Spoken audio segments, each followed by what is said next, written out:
on the Ninja Turtles because I knew the casting director, sort of, and I gave him $250. Yeah. Well, the truth is that all of us had been working, actually Barry, bless his heart, had been working since he was a little boy, and the rest of us had him too. And the rest of us were fortunate that we'd been working already. And at the time it came around, the Turtles that is, it had been, as most of you know, a comic book for a while. With which I was vaguely familiar. I'm not a big comic book guy, but Townie and I were working on an animated version of Fraggle Rock for NBC Saturday morning, if you can believe it, which no longer exists. Robbie was Boober and I was Gobo. Yeah. Oh, Wembley, your rock dust allergy's all in your head. Yes, I did. I know, look at these poor people. People say they grew up with me, and I think sometimes they think they threw up with me. And Stu Rosen, who was the director of Fraggle Rock, came in and said, hey, you guys, I'm auditioning this project called Teenage Mutant Ninja Turtles. So that's how Townie and I heard about it. And then I presume you guys got a call. We had the same agent, right, Barry? Just the usual stuff, you know. You get a call from your agent, and and they say, they want to audition you for a certain role in a certain show. And so my agent called up and said, yeah, we want you to read. They want you to read for a show, and I had not heard of the comic book. And they want you to read for a show, Teenage Mutant Ninja Turtles. And I just said, don't you have anything better to do with your day than to make up silly names and call me up? And that's something? And that's what I really thought. I had no idea that, it already had a cult following and was a kind of a big deal. But that's pretty much how it was. And the truth is, that's how most things happen in Hollywood. Yeah, we all know Mark Hamill pretty well, and you guys know, of course, who he is, but he was 20 years as the Joker, and animation is a huge part of his life too, but the truth is, he got Star Wars as a result of his agent said, hey, there's a space movie that's being made by the guy who did American Graffiti. You want to go? Sure. I remember actually auditioning for Star Wars? For Star Wars, for every kid in LA. Well, sure, Mark said the same thing. Mark said, he said, I walked in and there were 1,000 other I was Caucasian one of kids. the blonde Caucasian boys that auditioned. You may have noticed that I did not get the part. He's right here. It's Cam Skywalker. Yeah. I did an audition, too Jewish, and didn't work. I auditioned for Happy Days for, the See, Ron guys, Howard thing. the fact is that as The Ron Howard thing. Yeah, Ron Howard thing. As much as we appreciate it, what's so lovely is that virtually everyone here is younger than everyone you see on this stage. And so we have a frame of reference that goes back. In my case, I moved to LA from Flint, across the lake, in 1978. So I would, our frame of references is pretty extensive in terms of how things work in Hollywood. So it's not a surprise to then find out that Luke Skywalker got the gig auditioning like everything else. And so that's essentially what happened with Turtles, same thing. Now, one of the interesting things, when we did audition for the Turtles, we each auditioned for all 4 Turtles. And in fact, when we did our first episode, they knew that Barry was going to be Donatello, Rob was going to be Raphael, but they had not yet decided whether Cam or I was going to be Michelangelo or Leonardo, and they would make their choice at that first recording session. And so we showed up. We were going into the first coin toss, right? First take of it, and Stu, the voice director, he said, Townie, why don't you do Michelangelo first, Cam, you do Leonardo first, and exactly. and then when we do a second pass, we'll switch you guys, and then we'll make a decision. Well, when we went to do that second pass, they just never changed us. Right. So to this day, I have not been able to show that I would make a better Michelangelo. What? Too soon? Too soon? 35 years. We've got to do something. That's right. Slow. Yeah. Now I do a little more slowly. This whole experience, and like you folks with this shirt, the most glorious aspect of this whole thing, like Eric and Hot Chocolate, all of you guys, it is impossible for us to quantify what this means to us because we were there at the beginning, and so we've seen it go from literally a clean sheet of paper to something that has brought joy to almost 3 generations of people, and Still going. And like Barry said, we just didn't. You never know. And man, oh man, did we hit the lottery. We are so grateful. It's amazing. Well, Rob, you're directing the new Ninja Turtles. There's the newest one is called Rise of the TMNT. This franchise is bulletproof, and once Viacom bought the show, or Lock, Stock, and Turtle Band, I think before the 2012 version, it's, you know, they have different plans to do different things, and the thing that I like about it, you're always going to get people who say, oh man, you know, you screwed it up, and you should have done this, and you should have done more of this one, or no more. I get that. But A, it's cartoons. B, to me, what that does is it shows the power of this franchise. We have all these new artists, creators, like your son, people like that who you never know one day is going to say, man, Ninja Turtles changed my life as a little boy or a little girl, and I am now involved in creating the 11th iteration of Ninja Turtles because it's bulletproof. So which turtle have you cast yourself in this time? But that's what's great about this franchise. I mean, it really is bulletproof. And so when the 2012 series came along, these guys who created and directed that and made that show, I'm thinking of Ciro Nieli and Brandon and these guys were kids when we did our show. Precisely why it worked. And brought Rob in and cast him as Donatello in that new series because they grew up loving this show. So it's kind of like placing bids on the Olympics. I'm waiting for my opportunity to get back into the franchise. I'm thinking 2036. I'm thinking, well, we're going to do the first too Jewish. We're doing Shlomo, the fifth turtle. Shlomo Turtles team. That's the rise of TMNT. But like Tommy said, I was almost a victim of my own ageism in that respect, because when I got the call for auditioning for the 2012 iteration, I said, I'm 55 years old, and did they not remember that I was Raphael in the original show? And it wasn't out of arrogance, it was because I didn't want to waste their, or frankly, my time. If I got there and they said, oh, that's right, you were, never mind. Yeah. But it brought to bear exactly what Townsend said. There were a group of people, creative people, who now have the reins with this incredibly powerful franchise to put their own spin on it. And Do you have a gay turtle yet? No, well, we have a really happy turtle. Okay. They actually have a ecstatic, I think. Ecstatic, yes, there we go. Fabulous turtle. A turtle with excellent fashion sense, and Yeah. he loves Barbra Streisand. Yeah. But anyway, the point is that all of this is to say that the franchise is the thing. And for all of us to see how it's accepted by tens of millions around the world, and every new artist wants to put their spin on it, that's great. I love it. So, Rob, who are the new voice actors? The new Rise of the TMNT, we have Omar Benson Miller from Ballers is Raphael. Josh Brenner from Silicon Valley is Donatello. Oh, cool. Kat Graham from Vampire Diaries is April O'Neil. And let's see, Ben Schwartz from Parks and Rec is Leo. Yeah. And Michael Smith, from, I forgot what show he did. Anyway, they're all on camera folks who've done this thing. But we have 2 African-American turtles now. The actors are African-American. The turtles are not drawn as African-Americans. The fact is that they were hired precisely because of their skill. It was as a result of casting.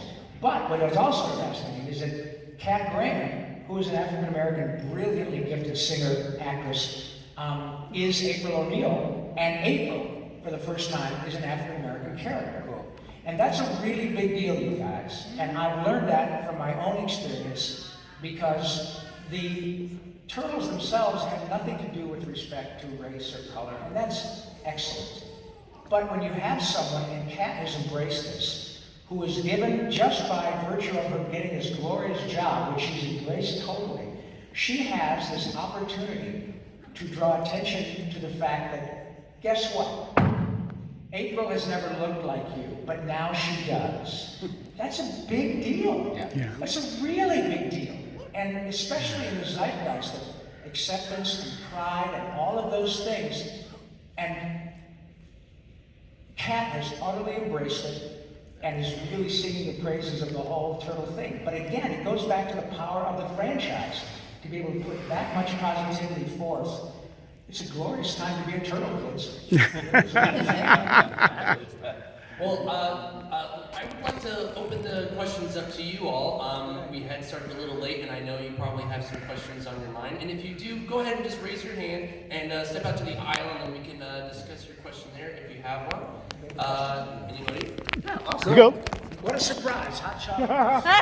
Okay, yeah. I just, not so much a question, but I just want to make a statement. I never thought throughout my life of watching all of the shows and being influenced by you and not knowing who you were, not knowing the face behind the voice, from The Tick, from He-Man, from Animaniacs, from everything that you guys have done. Bunny. For who? The quick bunny. Bunny. Oh, yes. Okay. Thank you. See, so even that, you guys have influenced and brought joy to my life in ways that I didn't know I needed. You guys reminded me that I could be a hero in life when life was getting me down. And so I just want to say thank you for doing what you do, for being the people that you are, because you have inspired me when nobody else could, when it was just me in the room watching the show, going through life. I want to say thank you for doing that, because I'm a better person because you guys decided to be you. Thank you.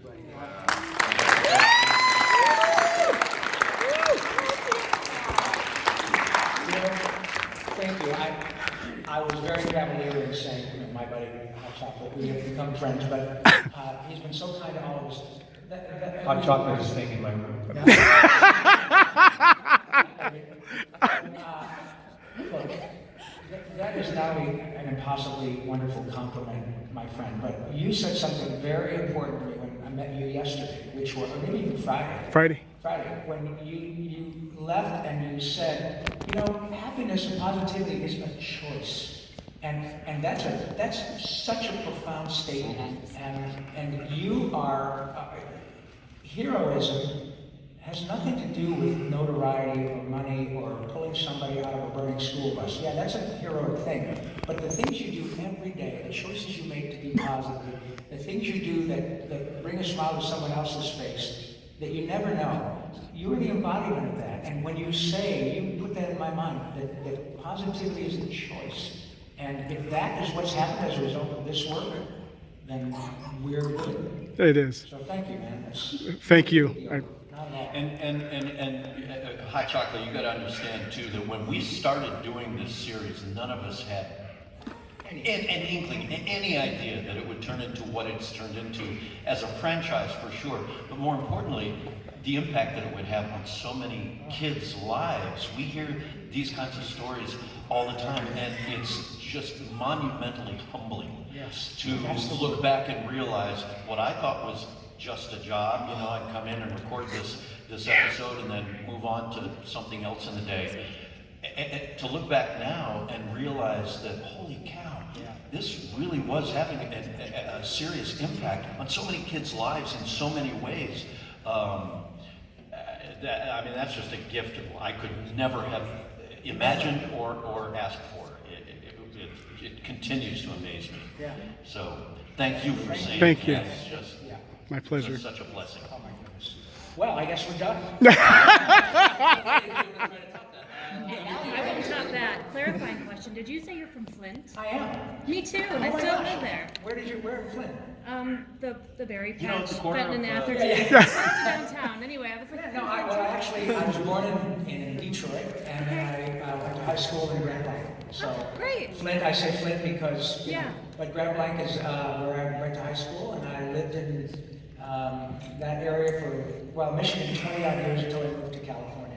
And I'm from Cleveland. Does that count? Oh yeah, baby. Hey, my brother-in-law is the mayor of Brunswick, Ohio. Woohoo! Yeah. So thank you. yeah, Go Flint. yeah. Hey, if you guys are, sorry, I was trying to whisper and I realized mouthing doesn't help. If you guys will step out to the aisle and then just kind of line up so that way I can just kind of go in order at That's a this good point. idea. That way we can yeah, so if you want to, just go ahead and line up over here if you guys don't mind. And then we'll just go one at a time. So right here in front, what's your name? Hi, my name's Sean. Hi, Sean. First of all, let me just say it's the utmost honor to meet you guys again. And like, I'll just say it, come out and say it. I had a rather isolated childhood, and just watching you guys and as the TMNT characters just changed my life. Thank you, pal. Thank you. You guys are literally my childhood, and it's so hard to find the words to say. Just you guys are amazing, and don't ever forget that you are legends. Thank you, Sean. Yet again, there's another one of those examples. And I promise, my name is Yakko for a reason. I won't shut up. But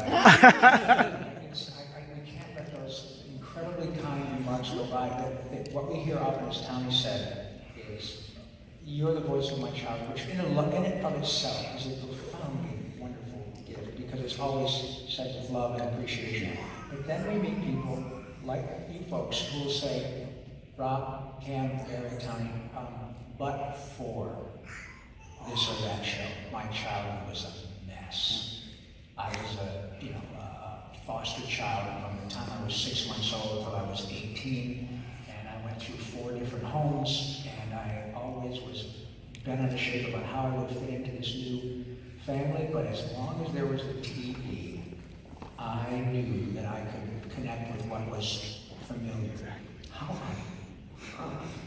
on earth can we quantify that compliment that is just the icing on this incredibly beautiful green turtle cake? And so, thank you very much, Sean. Oh, you're very welcome. Appreciate it. Now, yes, ma'am. I'm just wondering if are we going to get any more versions of our favorite hockey vigilante, Casey Jones, or is there a cutoff at 2016? Your favorite? Well, you're talking about with respect to the new show. Yeah. Yeah. Honestly, I don't know about Casey Jones. I can say that there are some kind of, if you guys watch the show, there are some rumblings about maybe Shredder. But there is definitely a dissent. And part of the reason that I think people do, and some of them don't, there's a very vociferous group of people who don't like the new show, but I'm fine with that. That's what it's about. It's not about doing what is expected. And the new show is not serialized like the last show. The new one you can watch individually. And it's more comedy driven. It is more, it's 2D as opposed to, it's more like the original show in that regard. So they created a bunch of new bad guys, but they still like to have homages and little Easter eggs to the other folks. But I'll let them know that they've got to throw in case you Yeah, they got to put in the hockey vigilante. All right, fair enough. Thank you. Hi. Hi. Don't worry, I've already had my heavy moment. I was just wondering, in regards to the original show, did you ever get any amount of creative leeway? Was there ability for improv? Absolutely. If so, what was your guys' favorites? That's a harder one to answer. But Yeah. we did, especially the first few seasons. It stopped a little bit once we got deeper into it with CBS. I think they got a little bit stricter. But oh yeah, we played around. We Actually, no, we didn't. You did. As Leo, I'm That's true, being yeah. bounced off of these 3 clowns with their wackadoo, broad characters. And in the first few shows, I was getting really jealous of their antics. No, because you were supposed to be the center, the leader, and the cool-headed guy. Right. So this is before the tick, but I'm trying to do like Leo as a cartoon of the leader. Right. And I'm starting to, and so Leo, I started to employ kind of, this kind of if Leo were the tick. And I remember the director, Sue Blue, calls me out into the hallway, and she goes, "What are you doing?" "Yeah, what are you doing?" So I'm like, "Well, I'm just, I'm being funny." I'm swagger. She's like, "Yeah, don't." And wow, poor Cam. And and she goes, no, this is, pardon the pun, but I'm the straight man. Yeah. What? I had, I'm here while these guys are, twirling around me, and I had to get on board with saying, we got to think of something. How? Fast. But nobody improvised more than Crank. Yeah, we were just gonna say Pat Fraley. Pat Fraley, oh my God. We never knew what was going to come out of his mouth. And that was sort of the fun of it because, a lot of, especially these days, a lot of cartoons, I don't know how, Rob, you're going to work, but a lot of cartoons, people come in, just 2 or 3, and they do their lines, and they're not all together. Right, and we were so fortunate to be able to record together. Wait, do you guys not? No, because by and large, most of the actors are doing other series. And I don't like it at all, but there's nothing we can do about it. And frankly, that was not dissimilar to the way we did it in the TMNT 2012, because Sean would already be off doing a movie, Seth Green did a lot of movies. And so, that was part of the deal. However, we really were fortunate to be able to be all together in a room with Pat Fraley, is just brilliant. Yeah. Peter Renaday, who was Master Splinter, and Bert Thompson, and Renee Jacobs. We were always together. I certainly prefer that. It doesn't work that way anymore. But there is, to be sure, a wonderful aspect of that, because Pat Fraley and all of us, would say, because we had utter trust in each other, egos were completely put aside, and they would say, hey, Pat, try saying this, or Tony would say, hey, Robbie, I'm going to say this, maybe you could say after this. And often it would end up in the show. Sometimes it wouldn't, but that wasn't the issue. The issue was that the high tide was raising all boats. Yeah, and there was one downside to all being together. Not when we were together, but when we weren't. Because we had a weird producer who kind of decided that if you couldn't all be together, you were out of that episode. And so you will hear episodes where someone else is playing Donatello. Right. And it was a weird idea because they thought, well, everyone has to all be together to have chemistry, but by plugging new people in, you weren't really creating chemistry. So that was kind of strange. Rob and I had a wonderful opportunity together on a show called Barnyard. It was a feature that came back to the Barnyard. Yeah, I remember that. Where we would do it on the paper, and then literally it was said, now it's just called Crazy Pass. So every scene, it wasn't just throwing a line here, but it was part of the structure of the creative process was to do it straight, and then, okay, your turn. And we were all together, and it's such a delicious way. Yeah, it's a great way to work. And I have to say, now being on the director's side of the equation, there aren't too many on-camera talent, by and large, who are comfortable with that. And so, Comfortable with being improvising, improv. comfortable in saying, okay, just disregard the script. Just go. Yeah, they kind of go, well, what do I say? I said, I don't know. What do you say? And we took it for granted because we're all pretty comfortable with it. And it was also a way to red flag yourself when you're auditioning. Try to get a job by saying, I got an idea, or you mind if I try it? The competition is so intense, not in a combative way. Right. But there are always going to be more actors than there are jobs. So we're used to it. And one thing that has also changed, and then a small tangent, but because of the way everything is such a cyber world, nobody sees each other anymore for auditions and everything. And in our heyday, we'd be in the lobby all together. And I honed, not even knowing, my improv skills by waiting for my turn, because you're in this room, you're like in a clown car, and, with all these people. Because I was over at Voicecaster a month ago, and a young guy who was directing me is going, "Man, you were here during the day," and I went, "You have no idea." And I think I wrote Townie, and I started a little thread with some of the old guard, and I went, "What we learned from each other while we were waiting." Yeah. What we I won't say stole, but borrowed from each other. Yeah. Repurposed. Yeah. Anyway, that is not available anymore No. because everything That's is true. done. The stuff that we A lot of it's done at your home. I We mean, really you know. did. We learned at the feet, or rather the vocal cords of the masters. When Townie and all of us started working, we all worked at Hanna-Barbera. Yeah. I would walk into these sessions and there'd be half a dozen people I'd seen on episodic television growing up. I'd be there with Bob Ridgely and Bill Daly and Marshall Wallace Right. and Hamilton Camp. All these incredibly gifted actors, Jonathan Winters, Yeah. who were all only limited by their creativity. And then I would meet the cream of the crop voice acting talent, all of whom were very welcoming and would help us get better and better. And the young folks, young people today don't have that. It's just not the same.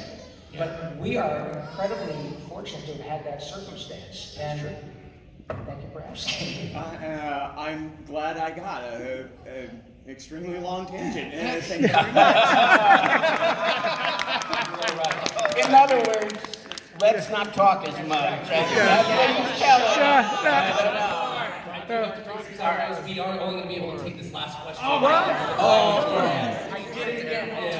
We are, I was just giving it a 5-minute. But we were late getting to them. Can we? We still have to get you guys back to signings and all that other stuff. Yeah, but what happens if we wait a few more minutes? Can we? Is it okay for us here if we go a little longer?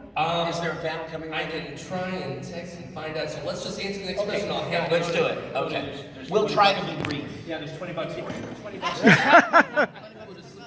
We'll try to be brief. Yes or no questions only. Okay, so I got a question and a statement. Okay. A question for Rob. Yes, sir. Did you like playing Raphael in the 1980s Turtles or Donatello in the 2012 series? Take care of it. Yes. The question was which turtle that I prefer. Yeah. Right, Raphael or Donatello? Yeah. We can answer that for you, Raphael. I think there's something there will, as much as I love doing the 2012 show, Barry is Donatello. That's it. And and to be able to have two guys in the turtle band is an incredibly wonderful opportunity. However, to be part of something as the OG, the original Turtles, with my friends here, and all of us are healthy, and we get to go around experiencing this incredible love together, that's something that you can't top. I would, that's the best. Hey, can I add something to that? So with the 2012 series, they did a couple of these crossover episodes where they brought us. Oh, yeah. But not only that, Rob got the opportunity to talk to himself as Donatello and Raphael, and they even wrote. I forget the line. What's the matter with you? How come you sound so funny? What's the matter with you? You're the one that sounds funny. Exactly. You know what happened? I could bring that up. Because that, of course, is a glorious experience that we never would have had were it not for that new iteration. But what not everybody knows is that when these guys came in to work and we were doing the old school Turtles with this crossover, the people, Ciro, these guys were in tears because they were so like, oh my God, we've got the original guys in here, it's freaking me out. These guys, high-paid producers at Nickelodeon, losing their, you know what. It was fantastic. Moreover, you guys didn't get to see, but when we went to promote that version of the Turtles and they aired that episode in front of 3,000 people at New York Comic-Con, it was called Transdimensional Turtles. Thank you very much. She's out here from Arizona. Braden, I know. Braden, Yeah, thank you. Braden. So what happened was when the lights came up after they aired that Transdimensional Turtles, there were a lot of young folks doing this. And it was glorious. Precisely because of how invested people are in the original show, which goes back to answer your question. And when we got to get together last fall to record the Christmas commercials, was for Honda? Yeah, Honda. It was such a treat to be with you guys in the booth and know that some suits up in some tower in some big office building are going, Great idea. what did we love? Yeah. We loved Christmas, and who was it's like you guys were the ad execs. Yeah. And to get to be in there with that little action Great figures Yeah. was them actualizing what we're talking about Yeah, exactly. right now. And think of what Cam just said, because this was Honda. They spent a lot of dough making sure they got the 4 original guys, not on us, but what money do you get? It's not an inexpensive proposition to make a network-ready commercial in various iterations thereof, and then buy a bunch of advertising time. They were like, oh no, this is such a no-brainer that we're just going to go ahead and do it. That speaks again to the power of this franchise. So thank you for your very simple question, and I'm sorry for the rambling answer. We've totally got a little extra time, thanks to Tony and his $20 offer. Thank you. Yes, well, just more like something I feel like saying. As a kid growing up watching cartoons, I thought about being an actor / voice actor, just like you guys. Thank you. And when my parents told me that I was really good at drawing, that's when I ended up getting the opportunity to go to animation school. How about that? And I just graduated from MAT. Oh, yeah!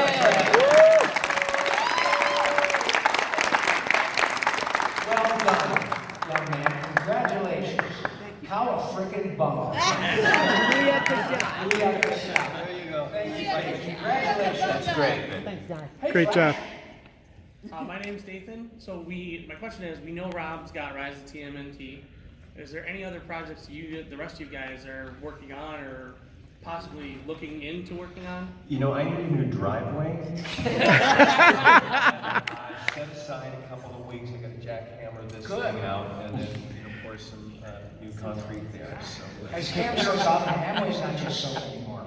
Yeah. There are all kinds of areas in the voiceover industry, little niches that each of us have gotten into over the years. My thing ended up being network promos. So I was the voice of NBC for 16 years. 16 years. From 1993 till 2009, I did all the Must See TV, voiced all the Must See TV promos. And now you do Kelly and... I voiced the daily promos for Live with Kelly and Ryan.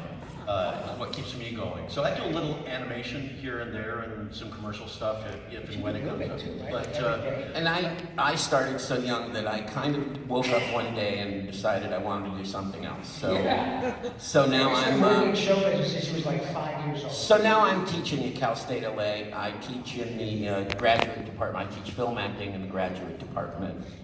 And I'm having just a super time, and once in a while I do weird classes, like this fall I'm going to do a class on the history of television, which will include animation. But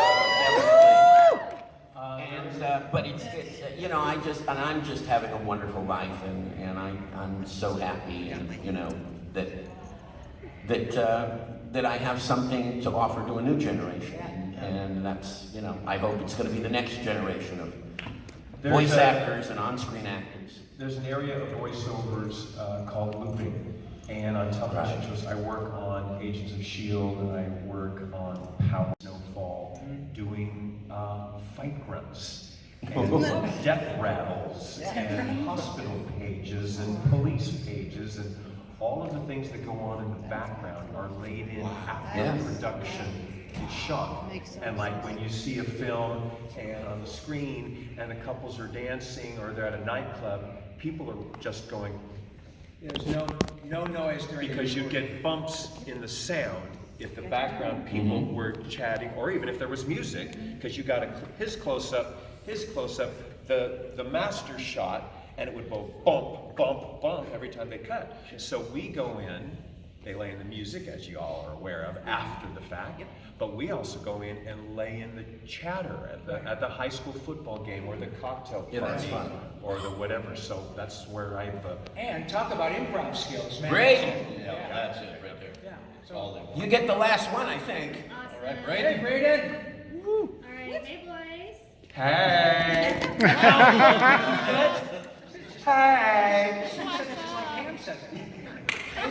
Hey boys. You guys are such an inspiration to me. You guys have been a part of my life ever since I was a little girl, and you guys have inspired me to take on acting and do scenarios. So at college, I did take a drama class, so your skills kind of have inspired me. So I was wondering, what inspired all 4 of you to become an actor? Like, what made you take on the role of Ninja Turtles? Like, what gave you that fire, that spark of excitement? They paid really well. When I was in 4th grade, I saw a production of Peter Pan. And I walked away from that going, that's what I want to do. I don't know how to do that, but I, in 4th grade, decided I wanted to be an actor. Yeah. Oh, that's really interesting. I didn't have any epiphany moment. I think I was telling somebody earlier, having grown up in Michigan, the only thing I wanted to be was a professional hockey player. And I learned, fortunately for myself and my dental work, that I had neither the talent or the temperament to make a dime as a professional hockey player. However, the only other thing that really fired up my soul was performing. Now, I never, and I would venture to say none of us ever thought, I'm going to make money doing this. I performed as a kid, like Tommy, when I became a singer, doing Peter Sellers and Jonathan Winters and the Pythons and Red Skelton were all my heroes, and so I had a pretty good ear and I liked to sing in character, but only because it made my soul happy. When I moved to California to ply my trade, it was ostensibly to do what we all did, on camera stuff. And then the opportunity came to me for animation, and it was another way to make a living. But it didn't take me long to go, dude, this is the gig. Nobody cares what I look like.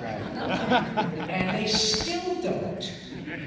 We are only limited by our creativity and the kindness of people to hire us.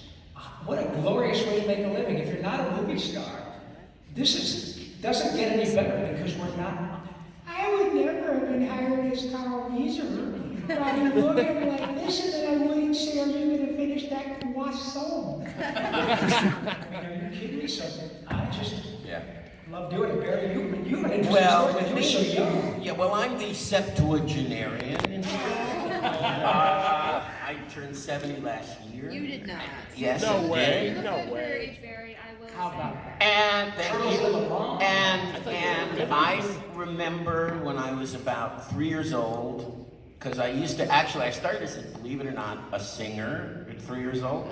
So I would go around, our apartment complex and sing for people. Oh my God, I love that. And I'd watch television, because television had just started, and the big sensation on television was Milton Berle, who was this old vaudevillian who had a show and kind of created the variety show.